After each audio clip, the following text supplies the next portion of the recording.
ನಮಸ್ಕಾರ. ನಕ್ಷತ್ರ ನಾಡಿ ವಿಶೇಷ ನೇರ ಪ್ರಸಾರ ಕಾರ್ಯಕ್ರಮಕ್ಕೆ ಸ್ವಾಗತ. ನಾನು ತನುಶ್ರೀ. ಇವತ್ತಿನ ಕಾರ್ಯಕ್ರಮದಲ್ಲಿ ವೈವಾಹಿಕ ಜೀವನದಲ್ಲಿ ಯಾಕೆ ಬಿರುಕು ಮೂಡುತ್ತೆ, ಯಾಕೆ ಜಗಳ ಆಗುತ್ತೆ, ಈ ವಿಚಾರಗಳ ಬಗ್ಗೆ ಇವತ್ತಿನ ಕಾರ್ಯಕ್ರಮದಲ್ಲಿ ಮಾಹಿತಿಯನ್ನು ತಿಳಿಸ್ಕೊಡ್ತಾರೆ. ಜೊತೆಗೆ 20ನೇ ತಾರೀಕಿಂದ ಏಪ್ರಿಲ್ 20ನೇ ತಾರೀಕಿಂದ ಜ್ಯೋತಿಷ್ಯ ಶಾಸ್ತ್ರದ ಕ್ಲಾಸಸ್ಸು ಏನು ಇವಾಗ ನೀವು TV ನೋಡ್ತಾ ಇದ್ದೀರಾ, ನಿಮಗೊಂದು ಒಳ್ಳೆ ಅವಕಾಶ ಬಂದಿದೆ ಅಂತಲೇ ಅಂದ್ಕೊಳ್ಬೋದು.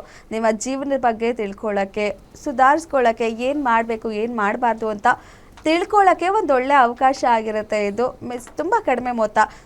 ಎಷ್ಟೋ ಕಡೆ ಮಾಡುವಂತಹ ಖರ್ಚನ್ನು ಕಂಪೇರ್ ಮಾಡಿದರೆ ಇದು ಕಡಿಮೆ ಮೊತ್ತ ಅಂತಲೇ ಹೇಳ್ಬೋದು. ಕೇವಲ 6,999 ರೂಪಾಯಿಗೆ 15 ದಿನದಲ್ಲಿ ನೀವು ಜ್ಯೋತಿಷ್ಯವನ್ನು, ನಿಮ್ಮ ಭವಿಷ್ಯವನ್ನು ತಿಳ್ಕೊಳ್ಬೋದು. ಅದಕ್ಕೂ ಮೊದಲು 11ನೇ ತಾರೀಕು ಫ್ರೀ ಕ್ಲಾಸಸ್ ಇರುತ್ತೆ. ಸ್ಕ್ರೀನ್ ಮೇಲೆ ಕಾಣ್ತಿರುವಂತಹ ನಂಬರ್ಗೆ ನೀವು ಕಾಂಟ್ಯಾಕ್ಟ್ ಮಾಡಿ ಕ್ಲಾಸಿಗೆ ಅಟೆಂಡ್ ಮಾಡಿ ಏನೆಲ್ಲ ತಿಳ್ಕೊಳ್ತಿರೋ ಅನ್ನೋ ವಿಚಾರನ ತಿಳ್ಕೊಂಡು ಅದಾದಮೇಲೆ ನೀವು ಕ್ಲಾಸಸ್ಗೆ ಜಾಯ್ನ್ ಆಗ್ಬೋದು. ಈ ಕಾರ್ಯಕ್ರಮದಲ್ಲಿ ನಮ್ಮ ಜೊತೆ ಇದ್ದಾರೆ ಪಂಡಿತ್ ದಿನೇಶ್ ಗುರೂಜಿ ಅವರು. ಅವರನ್ನು ಕಾರ್ಯಕ್ರಮಕ್ಕೆ ಸ್ವಾಗತ ಮಾಡೋಣ. ಗುರೂಜಿ ನಮಸ್ತೆ, ಕಾರ್ಯಕ್ರಮಕ್ಕೆ ಸ್ವಾಗತ. ಓಂ ಶ್ರೀ ಗುರುಭ್ಯೋ ನಮಃ. ಹರಿ ಓಂ. ಓಂ ಗ್ರಾಂ ಗ್ರೀಂ ಗ್ರೌಂ ಸಹ ಗುರುವೇ ನಮಃ. ಓಂ ನಮೋ ಭಗವತೆ ವಾಸುದೇವಾಯ. ಓಂ ನಮೋ ನಾರಾಯಣಾಯ. ನಮಸ್ಕಾರ. ಎಸ್ ಗುರೂಜಿ, ಮೊದಲನೇದಾಗಿ ವಿಚಾರದ ಬಗ್ಗೆ ಮಾತಾಡೋದಾದರೆ ವೈವಾಹಿಕ ಜೀವನದಲ್ಲಿ ಯಾಕೆ ಬಿರುಕು ಮೂಡುತ್ತೆ, ಜಾತಕದ ಪ್ರಕಾರನ ಹೇಗೆ ಅಂತ ಹೇಳಿ. ಸಾಮಾನ್ಯವಾಗಿ ಯಾರೇ ಸ್ನೇಹಿತ ಇರ್ಬೋದು, ಅಥವಾ ಅಣ್ಣ ತಮ್ಮ ಇರ್ಬೋದು, ಅಕ್ಕ ತಂಗಿ ಇರ್ಬೋದು, ಅಥವಾ ಒಡ ಹುಟ್ಟಿದವರು ಯಾರೇ ಇರ್ಬೋದು, ಗಲಾಟೆ ಇಲ್ಲದೆ ಇರತಕ್ಕಂಥ ಮನುಷ್ಯ ಇಲ್ಲವೇ ಇಲ್ಲ. ಇದನ್ನ ಮೈಂಡಲ್ಲಿ ಇಟ್ಕೊಳ್ಳಿ. ಗಲಾಟೆ ಇಲ್ಲದೆ ಇರತಕ್ಕಂಥದ್ದು, ಜಗಳ ಇಲ್ಲದೆ ಇರತಕ್ಕಂಥ ಮನುಷ್ಯನೇ ಇಲ್ಲ. ಭಾಳಷ್ಟು ಜನ ಅಕ್ಕಪಕ್ಕದ ಮನೆಯವರೇ ಗಲಾಟೆ ಮಾಡ್ತಾರೆ. ಒಂದು ಸಂಬಂಧವೇ ಇಲ್ಲ. ಅವ್ರ ಮನೆ ಕಟ್ಕೊಂಡಿದ್ದಾರೆ, ಇವ್ರ ಮನೆ ಕಟ್ಕೊಂಡಿದ್ದಾರೆ. ಅಲ್ಲೇನೋ ಹಿಂಗೆ ಕಿಟಕಿ ತಕ್ಕೊಂಡ್ರು ಅಂತ ಗಲಾಟೆ, ಕಿಟಕಿ ಮುಚ್ಚಿದ್ರು ಜೋರಾಗಿ ಅಂತ ಗಲಾಟೆ, ತಿಪ್ಪೆ ಆಚೆ ಹಾಕಿದ್ದಾರೆ ಅಂತ ಗಲಾಟೆ. ಬರೀ ಮನುಷ್ಯನಿಗೆ ಗಲಾಟೆ ಅನ್ನೋದು ಸ್ವಾಭಾವಿಕ. ಯಾಕೆ ಅಂದರೆ ಲಗ್ನ ಅಂದರೆ ಒಂದನೇ ಮನೆ.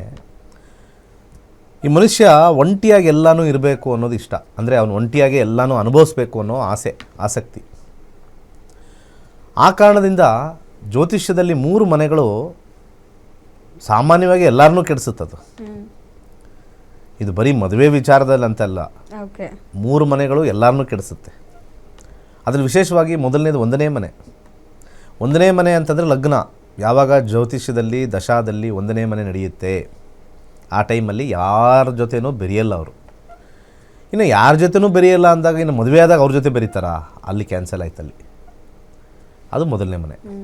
ಇನ್ನು ಇದು ಈ 1ನೇ ಮನೆ ಅಂತಕ್ಕಂಥದ್ದು ಸ್ವಲ್ಪ ಇಂಟ್ರೆಸ್ಟ್ ಕಮ್ಮಿ ಮಾಡುತ್ತೆ. ನಾನು ಒಬ್ಬನೇ ಇರಬೇಕು, ಆರಾಮಾಗಿ ಒಬ್ಬನೇ ಮಲ್ಕೋಬೇಕು. ತುಂಬ ಜನ ಹೇಳ್ತಾರೆ, ಸರ್ ನನ್ನ ಬೆಡ್ರೂಮಲ್ಲಿ ಯಾರೂ ಸೇರಿಸಲ್ಲ ಸರ್, ನಾನು ಒಬ್ಬನೇ ಮಲ್ಕೋಬೇಕು ಅಂತ. 2ನೇ ಮನೆ 6ನೇ ಮನೆ.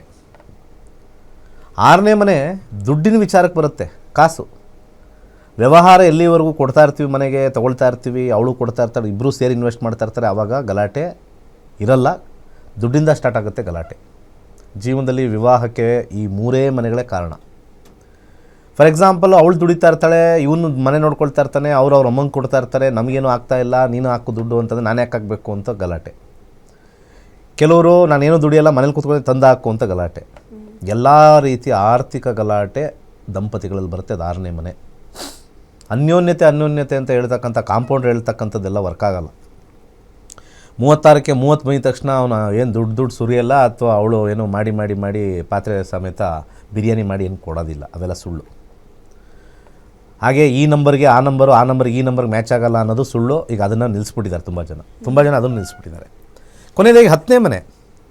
10ನೇ ಮನೆ ಪ್ರತಿಷ್ಠೆ ಬರುತ್ತೆ. ನಾನು ಯಾಕೆ ಮಾಡಬೇಕು, ನನ್ನಿಂದ. 1ನೇದು ಒಂಟಿ ಕೊಟ್ಟರೆ 10ನೇದು ಪ್ರತಿಷ್ಠೆ ಬಂದ್ಬಿಡುತ್ತೆ.